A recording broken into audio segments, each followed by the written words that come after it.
দিল্লির মাটিতে খুব অভাবনীয় একটি ঘটনা ঘটেছে। বাংলাদেশের নির্বাসিত প্রধানমন্ত্রী শেখ হাসিনা কার্যত বলা যায় একটা প্রেস কনফারেন্সে করেছেন। আর আজকের আলাপে এই অনুষ্ঠানটাকে কেন্দ্র করে পূর্বাপর বিশ্লেষণের জন্য আমাদের সঙ্গে যুক্ত আছেন আমাদের অত্যন্ত প্রিয় আন্তর্জাতিক গণমাধ্যম ব্যক্তিত্ব ইংলিশ সম্পাদক সালাউদ্দিন শোয়েব চৌধুরী। আপনাকে স্বাগত। ধন্যবাদ। সালাউদ্দিন শোয়েব চৌধুরী আজকে প্রচন্ড ব্যস্ত, তিনি একের পর এক আন্তর্জাতিক গণমাধ্যমে অংশ নিচ্ছেন, তারপরও যে আমাদেরকে সময় দিয়েছেন এই জন্য আপনাকে আরো একবার কৃতজ্ঞতা জানিয়ে আমাদের আলাপ শুরু করছি। আমাদের আলাপের বিষয়টি আজকের এই যে প্রেস কনফারেন্স শেখ হাসিনা, এর আগে আমরা একটা পূর্বাপর বিশ্লেষণ করব যে এটি কি হওয়ার কথা ছিল আর কি হলো। আপনিও আমাদের অনুষ্ঠানে এবং বিভিন্ন অনুষ্ঠানে বলেছেন, পূর্বাভাস দিয়েছেন এবং আজকে সেগুলো সত্য হয়ে গেল। এমনকি অনেক আওয়ামী লীগ করা, আপনি আজকে খানিক আগে একটা সোশ্যাল মিডিয়া স্ট্যাটাসও দিয়েছেন যে আওয়ামী লীগ যারা করেন তারাও বিশ্বাস করতে পারেননি যে আজকে কি ঘটবে। আমরা এই আলাপটাতে শুরু করতে চাই।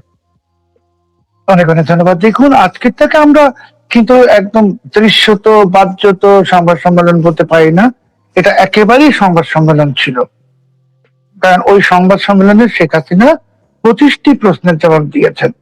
এবং আপনি তাদের কথা বলেন আওয়ামী লীগ করে, আসলে ওরা আওয়ামী লীগ করে না, ওরা আওয়ামী লীগের ভিতরে থেকে আওয়ামী লীগের ক্ষতি করে, আওয়ামী লীগের ক্ষতি করতে চায়। কারণ ওরা যে আসলে এই খন্দকার মোস্তাক তো আওয়ামী লীগেই ছিল, তাই না? তাহের উদ্দিন ঠাকুর আওয়ামী লীগেই ছিল। তো কাজে এইগুলো আওয়ামী লীগের ভেতরে থাকা, এরা আওয়ামী লীগের নিমক খেয়েছে 15 বছর, শেখ হাসিনার দয়া দাক্ষিণ্য ভোগ করেছে। এখন তারা উঠে পড়ে লেগেছিল যে আজকের সংবাদ সম্মেলনটাকে যে কোনো ভাবে ব্যর্থ করতে। কিন্তু আমরা কি দেখলাম যে আমি আপনার এই অনুষ্ঠানে বলেছিলাম যে শেখ হাসিনা নিজামুদ্দিন আউলিয়ার মাজারে যাবেন, উনি তো বলেছেন না? বলেছেন। আমরা যা যা বলেছি সব উনি বলেছেন। তো আজকে যারা এতদিন বলল আওয়ামী লীগের ভেতরের লোক এবং আওয়ামী লীগের বাইরের লোক, শেখ হাসিনা মারা গেছেন, শেখ হাসিনা কথা বলতে পারেন না, শেখ হাসিনা সংবাদ সম্মেলন করবেন না, ভারত ওনাকে সংবাদ সম্মেলন করতে দিবে না, এসব বলেছেন। তো আজকে কি দেখলো তারা, যে ভারতের প্রত্যেকটি টেলিভিশন চ্যানেলে, সব টেলিভিশন চ্যানেলে লাইভ ব্রডকাস্ট হয়েছে শেখ হাসিনার এই সংবাদ সম্মেলন। সেটা কি ভারত সরকার না চাইলে হয়েছে? আমাকে আজকে সকাল 10টা থেকে একটানা ভারতীয় চ্যানেলে যেতে হচ্ছে, রাত 2টো পর্যন্ত আজকে যেতে হবে। কারণ তারা এটা নিয়ে আলোচনা করছে। কেন করছে? তাদের সরকার বাধা দিলে তারা করতো না। বা উনি যখন এই সংবাদ সম্মেলন করছেন তখন আমরা তো দেখেছি যে মাননীয় প্রধানমন্ত্রী তারেক রহমান তিনিও যুক্ত হয়ে সংবাদ সম্মেলনটা দেখেছেন, এটা আমার কাছে খুব ভালো লেগেছে।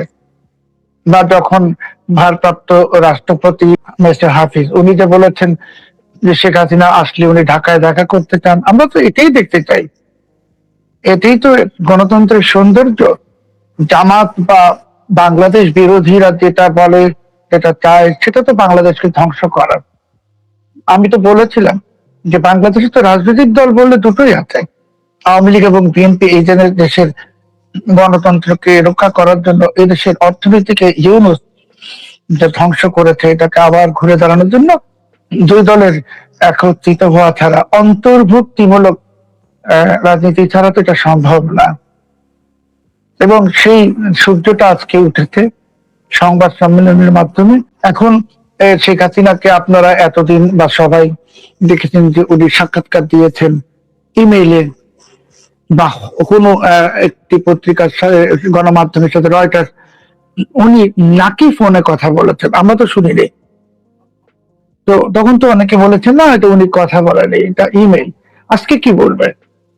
আজকে তো জলযন্ত্র শেখ হাসিনা সংবাদ সম্মেলন করেছেন, 25টা প্রশ্নের জবাব দিয়েছেন। আজকে ওরা কি বলবে? বা আর কিছুদিন পর শেখ হাসিনা যখন ভিডিও সাক্ষাৎকার দেওয়া শুরু করবেন তখন তারা কি বলবেন?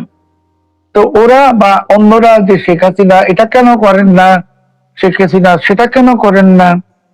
তো এই জিনিসগুলোর আমি যখন দেখি আমি হাসি, কারণ শেখ হাসিনা তো ওদের মতো মোটা বুদ্ধি নিয়ে চলেন না। শেখ হাসিনা তো 20 বছর প্রধানমন্ত্রী ছিলেন। সেই শেখ হাসিনা জানেন কি করতে হবে। ওনার আন্তর্জাতিক যোগাযোগ এগুলোকে উনি ঠিকঠাক করে আজকে তো ঘোষণা দিয়েছেন উনি আসবেন, এবং এক পর্যায়ে উনি আবেগে কেঁদে ফেলেছেন। এই যে উনি কেঁদে ফেললেন সেটা হলো এই জাতির জন্য যে ওনার ভালোবাসা, মমতা, সেই মমতারই তো বহিঃপ্রকাশ। কারণ শেখ হাসিনা তো অসম্ভব আবেগপূর্ণ একজন মানুষ। উনি তো এই দেশের জন্য, এই জাতির জন্য করেছেন, ভবিষ্যতেও করবেন। তো কাজেই আজকের সংবাদ সম্মেলন আমি এটাই বলবো যে বাংলাদেশের যে আমরা একটি ঘন অমানিসার মধ্যে পার করেছি 2 বছরের একটু বেশি সময়, সে অমানিসার অবসান ঘটতে যাচ্ছে। শেষ পর্যন্ত সুড়ঙ্গের শেষ প্রান্তে আলোর দিশা আমরা পেয়েছি, বা নতুন একটি বাংলাদেশের সূর্যোদয় ঘটেছে। আজকে এই সংবাদ সম্মেলনটা যখন হলো তখন ভারতের মাটিতে রাজনীতি খুব গুরুত্বপূর্ণ একটি বিষয়। ভারতের মাটিতে রাজনীতি, আমি আবারও বাক্যটা বলছি, কদিন আগে খুব বেশি আলোচনা হলো যে ভারতের মাটিতে রাজনীতি করতে পারবেন না শেখ হাসিনা। আজকে কি হলো? এটি নিশ্চয়ই রাজনৈতিক কর্মসূচি বলবেন না, আপনি কি বলবেন? ভারত কি, আমি এটিকে 71-এর মতো সহযোগিতা করবার একটা চেষ্টা আমার কাছে মনে হচ্ছে, আপনি এটাকে কিভাবে মূল্যায়ন করবেন? এই প্রশ্নটা জবাব দেওয়ার আগে আরেকটা তথ্য দিব যে আজকের সংবাদ সম্মেলনে কিন্তু শুধু ভারতীয় গণমাধ্যম ছিল না।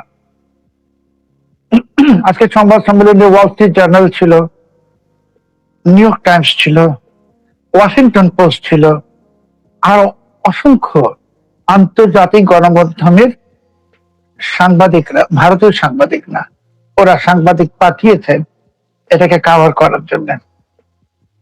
তো শেখ হাসিনা ভারতের মাটিতে রাজনীতি করতে পারবেন না যারা বলছে, ভারতের পার্লামেন্টারি কমিটি বলছে পারেন না, মানে করতে পারেন না। তো সেটা তো মানা না মানা সরকারের ইচ্ছা। তো উনি তো রাজনীতি আজকে করেন নাই, কিন্তু সংবাদ সম্মেলন করেছেন। সংবাদ সম্মেলন করে উনি বাংলাদেশে যা ঘটছে, যা আমরা বলি প্রতিদিন, সেটাই উনি বলেছেন। উনি ওনার জাতির জন্য কেঁদেছেন। এখানে তো রাজনীতি নাই। উনি তো বলেন নাই যে আমি এটা করব সেটা করব, প্রতিশোধ নেব, বলেছেন? বলেন নাই তো। উনি একজন মমতাময়ী নেত্রী হিসাবে, একজন, আমরা যাকে বাংলায় বলি মুরব্বী, কারণ ওনার যে বয়স, সেই বয়সে তো উনি আসলে অনেকেরই মুরব্বী, তাই না? এবং ওনার যে এই দেশটার প্রতি একটা কমিটমেন্ট, তিনি বঙ্গবন্ধুর কন্যা, এই বঙ্গবন্ধুর কন্যা হিসেবে, দেশের অভিভাবক হিসেবে, একজন মমতাময়ী মানুষ হিসাবে, আমি নেত্রী বলবো না, মানুষ, ঠিক আছে না, উনি এসে একটা কথা বলেছেন, এখানে রাজনীতি নাই। উনি ওনার দেশে ফেরত আসতে চাইছেন, এটা রাজনীতি না। উনি কি বলেছেন যে বাংলাদেশ ভেঙে 4 টুকরা করো? তো বলেন নাই তো, ওইটা রাজনীতি। তো উনি তো রাজনীতি করছেন না, উনি ওনার দেশে ফেরত আসবেন, ফেরত আসতে চাইছেন এবং আসবেন, এটা তো উনি বলছেন, এখানে রাজনীতি নাই। আর একটা জিনিস হলো যে ভারত গভর্নমেন্ট কি করবে আর না করবে, সেটা তো ঢাকার কেউ নির্ধারণ করে দিতে পারবে না, সেটা তো ভারত সরকারের ইচ্ছা। তো ভারত সরকারের জন্য, ভারতের জন্য, শেখ হাসিনা সে দেশের জাতীয় নিরাপত্তার জন্য যে অবদান রেখেছেন 15 বছরে, সেই অবদান তো গোটা ভারতবাসী দলমত নির্বিশেষে কৃতজ্ঞতার সাথে স্মরণ করে, শ্রদ্ধার সাথে স্মরণ করে। কিন্তু 24-এর যে অভ্যুত্থান হলো, সেই অভ্যুত্থানের পর আমরা কি দেখেছি? যে বাংলাদেশে ভারত বিরোধিতার, ভারতের ভিতরে নাশকতা চালানোর, ভারত ভেঙে দেওয়ার যে নানান কর্মতৎপরতার একটা চারণভূমিতে বাংলাদেশকে পরিণত করা হয়েছিল, যেটা শেখ হাসিনা হতে দেননি। শেখ হাসিনা শুধু ভারতের নিরাপত্তার জন্য করেছেন তা নয়, তিনি এই গোটা অঞ্চলের নিরাপত্তার জন্য উনি করেছেন। এবং শেখ হাসিনা তো দূরদর্শী, উনি তো জানেন কখন কোনটা কি করতে হবে। তো কাজে আজকের এই ঘোষণা আমি এটাই বলবো যে আমরা যারা গোটা জাতি, জাতি বলতে কিন্তু আওয়ামী লীগ না, জাতি বলতে জাতি 18 কোটি মানুষ। কারণ বিদ্যুতের যে 3 গুণ বিল দিতে হচ্ছে, এটা তো বিএনপি যিনি করেন তাকেও দিতে হচ্ছে, যিনি জামাত করেন তাকেও দিতে হচ্ছে। বিকেল 3টা পর্যন্ত যে চুলায় গ্যাস থাকে না, এটা তো শুধু আওয়ামী লীগের লোকের জন্য না, সবার জন্য। কাঁচা বাজারে বা অন্য বাজারে গেলে যে জিনিসের দাম হু হু করে বাড়ছে, এটা কি শুধু 6-7 কোটি আওয়ামী লীগের জন্য? তা তো না, এই কষ্ট তো গোটা জাতির। কাজেই এখন আর আওয়ামী লীগ, বিএনপি, জামাত কোনো কিছুই বিভাজন নাই। এখন একটা জাতি, এই জাতিকে এই অন্ধকার থেকে, এই কালো গহ্বর থেকে উদ্ধার করার একজন মহিরুহের যে প্রতীক্ষা, সেই মহিরু তো আর কেউ না, সেই মহিরু শেখ হাসিনা। আপনার এতক্ষণের কথায় যেটি আমরা বুঝলাম যে দেশ আর পাচ্ছে না, দ্রব্যমূল্য, গ্যাস ইত্যাদি নানা সংকটের কথা বললেন। দেশ আর এই দুঃস্বপ্ন, এই দুঃসময় বহন করতে পারছে না।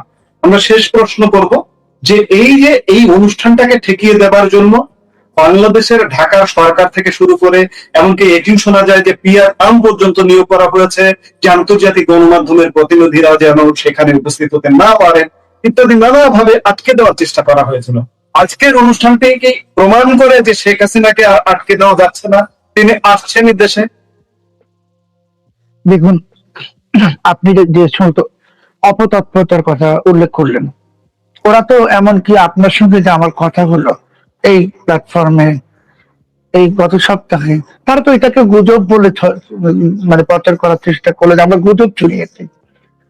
তো আজকে তো আমি আসলে এইভাবে প্রকাশ্যে একটা কথা বলতে পারছি না, যে ওরা তো আসলে আজকে ওদের লজ্জায় আত্মহত্যা করা উচিত, যে আমরা যা বলেছি সেটাই সত্যি। এখন আপনি যদি, আমি একটা ছোট ভাষায় বলি যে জনতা সাগরে জেগেছে উর্মি, কে পারে রুধিতে তারে। জাতি শেখ হাসিনার জন্য প্রতীক্ষায়, জাতি কষ্টে আছে। আমি, আপনি, আমরা, আমার সম্মানিত দর্শকরা, আমাদের তো ভাই অসীম উপার্জন নাই, আমাদের তো কালো টাকা নাই, আমাদের তো অবৈধ পথে আয় করার পথ নাই। তাহলে মন্ত্রীরা বা বড় বড় সাহেবরা, ওনারা হয়তো হাসেন, কারণ ওনাদের অনেক রকম বাড়তি আয়ের পথ আছে। কিন্তু আমি, আপনি, আমরা সবাই, আমাদের যাদের ভাই সীমিত ইনকাম, নির্দিষ্ট ইনকাম, সীমিত বলবো না, নির্দিষ্ট, এর চেয়ে পারে না, আমরা তো কষ্টে আছি। আমরা তো এখন একটা বিদ্যুতের লাইট অন করতে ভয় পাই, বিল উঠছে 3 গুণ, ফ্যানের লাইট অন করতে ভয় পাই 3 গুণ। আর গ্রামে যারা আছেন আমার দেশের মানুষ, তারা তো এমনও, আমার নিজের গ্রামের, সেখানে দিনে 22 ঘন্টা বিদ্যুৎ থাকে না, 22 ঘন্টা। এই মানুষগুলো তো কষ্টে ভাই, বিদ্যুৎ থাকে না। শহরের চুলাতে গ্যাস নেই, গ্যাসের বিল তো নিচ্ছে, বিদ্যুতের বিল 3 গুণ নিচ্ছে, তারপরে আবার বলে আমরা নাকি বিদ্যুৎ নিয়ে গুজব ছড়াচ্ছি। তো আপনি যখন মানুষকে, রাষ্ট্রযন্ত্র যখন মানুষকে পশুর মতো মনে করবে, মানে এই রাষ্ট্রযন্ত্রে, রাষ্ট্রের ক্ষমতায় যারা বসে আছেন, তারা আমাদেরকে জাস্ট পশু মনে করেন। তো আমরা বাঙালি জাতি কখনো পশু ছিলাম না, আমাদেরকে পাকিস্তানিরা পশু মনে করতো বলেই আমরা পাকিস্তানিদের বিরুদ্ধে অস্ত্র হাতে নিয়েছি, যুদ্ধ করেছি, হারিয়ে দিয়েছি। আমি তো 71 দেখেছি, আমি তো সেই 71-এর বিভীষিকা দেখেছি। আর 16 ডিসেম্বর কিভাবে পাকিস্তানি গুলো ইঁদুরের মতো মাথা নিচু করে আত্মসমর্পণ করতে গেছে, সেটাও দেখেছি।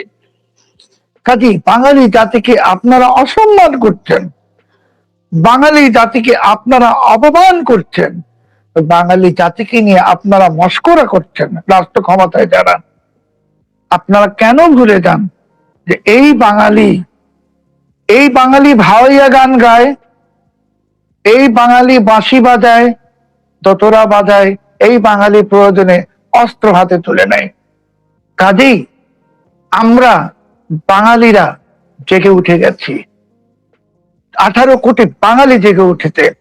সেখানে কোনো দলীয় বিভাজন চলবে না। কারণ কি, যে এমন তো না যে যিনি আওয়ামী লীগ করেন তিনি বেশি বিল দিচ্ছেন, যিনি বিএনপি জামাত করেন দিচ্ছেন না। সবারই কষ্ট। হ্যাঁ, বিএনপি জামাতের যারা চাঁদাবাজির সঙ্গে জড়িত তাদের হয়তো কষ্ট হয় না, বাট ওই দলে চাঁদাবাজি ওই সব কাজ কয়জন করতে পারে? ওই দলের ভিতরে তো 1% 2% লোক ওই সুযোগ সুবিধা, বাকি সবাই তো ভুক্তভোগী।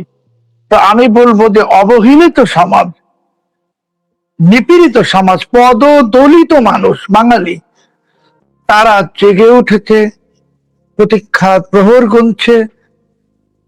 তাদের নেত্রী, আমি নেত্রী বলবো না, তাদের অভিভাবক শেখ হাসিনা ফিরে আসবেন এবং এই ভেঙে যাওয়া, তুমড়ে মুচড়ে যাওয়া দেশটাকে তিনি আবার গড়ে তুলবেন এবং আবার আমরা বিশ্ববাসীর কাছে উন্নয়নের তারকা হিসাবে সম্মানের সাথে পরিচিত হব।